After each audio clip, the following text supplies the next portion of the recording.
একজন জাইমা রহমান আর একজন অন্য কোন রহমান বা অন্য কোন নারী এই সমাজে রাষ্ট্রের কাছে সমান অধিকার প্রাপ্য।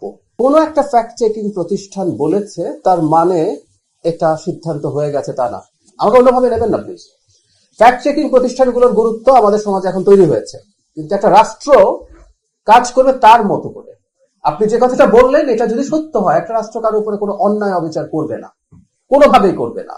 যে ছাত্রের কথা বলছেন সেটা যদি এরকম হয়ে থাকে যে এটা আসলেই এডিট করা ছিল, এখন কেউ একজন বলেছে, সেটাকে ভিত্তি করে আসলে রাষ্ট্র কাজ করবে না, এটা মনে রাখতে হবে। রাষ্ট্রের মেকানিজম আছে, সেটা চেক করার মতো এক্সপার্টিজ আছে। এই যে স্ক্রিনশটের কথা বলছেন সেটা যদি ফেক হয়ে থাকে, সেটাকে দেখে সেটার ভিত্তিতে কাজ করে ব্যবস্থা নেবে, এতে কোনো রকম কোনো সমস্যার কিছু নাই, এটা মনে রাখা দরকার। এখন যখন রাষ্ট্র কগনিজেন্সে নিয়েছে, রাষ্ট্র যখন সেটার জন্য পদক্ষেপ নিতে শুরু করেছে, সেটার জন্য সবকিছু গ্র্যাজুয়ালি আসতেই হবে। এই সরকার জনগণের উপরে কোনো অন্যায় আচরণ যেন না হয় সেটা নিশ্চিত করবে। আরেকটা কথা একটু বলে রাখা জরুরি সবার উদ্দেশ্যে, একজন জাইমা রহমান আর একজন অন্য কোন রহমান বা অন্য কোন নারী এই সমাজে রাষ্ট্রের কাছে সমান অধিকার প্রাপ্য। আমি আবারও বলছি, মাননীয় প্রধানমন্ত্রীর কন্যা, তার স্ত্রী, অথবা একজন সাধারণ মানুষ আমরা যারা আছি, বা যে কেউ অত্যন্ত প্রান্তিক কোন নারী, কারো কন্যা কারো স্ত্রী রাষ্ট্রের কাছে ইকুয়াল অধিকার রাখেন।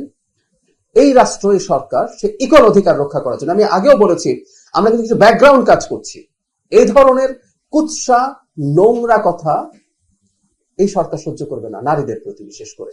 কারণ এক সেকেন্ড, কারণ নারী হলেই না কতগুলো এক্সট্রা নোংরা কথা এসে হাজির হয়, এটা পুরুষদের ফেস করতে হয় না। আমিও প্রচুর গালিগালাজ খেয়েছি, আমি অ্যাক্টিভিস্ট ছিলাম, এখন সরকারে আছে, সমালোচনা হতেই পারে, কিন্তু নারী হলে কতগুলো বিভৎস কথাবার্তা নিয়ে হাজির হওয়া হয়, এগুলো আমরা থামাবো, আমরা এগুলো কগনিজেন্সে নেব এবং নিশ্চিত করবো আপনি যেটা বলছেন, কোন নিরপরাধ মানুষ যিনি জড়িত নন অবশ্যই তিনি কোনো সমস্যায় পড়বেন না।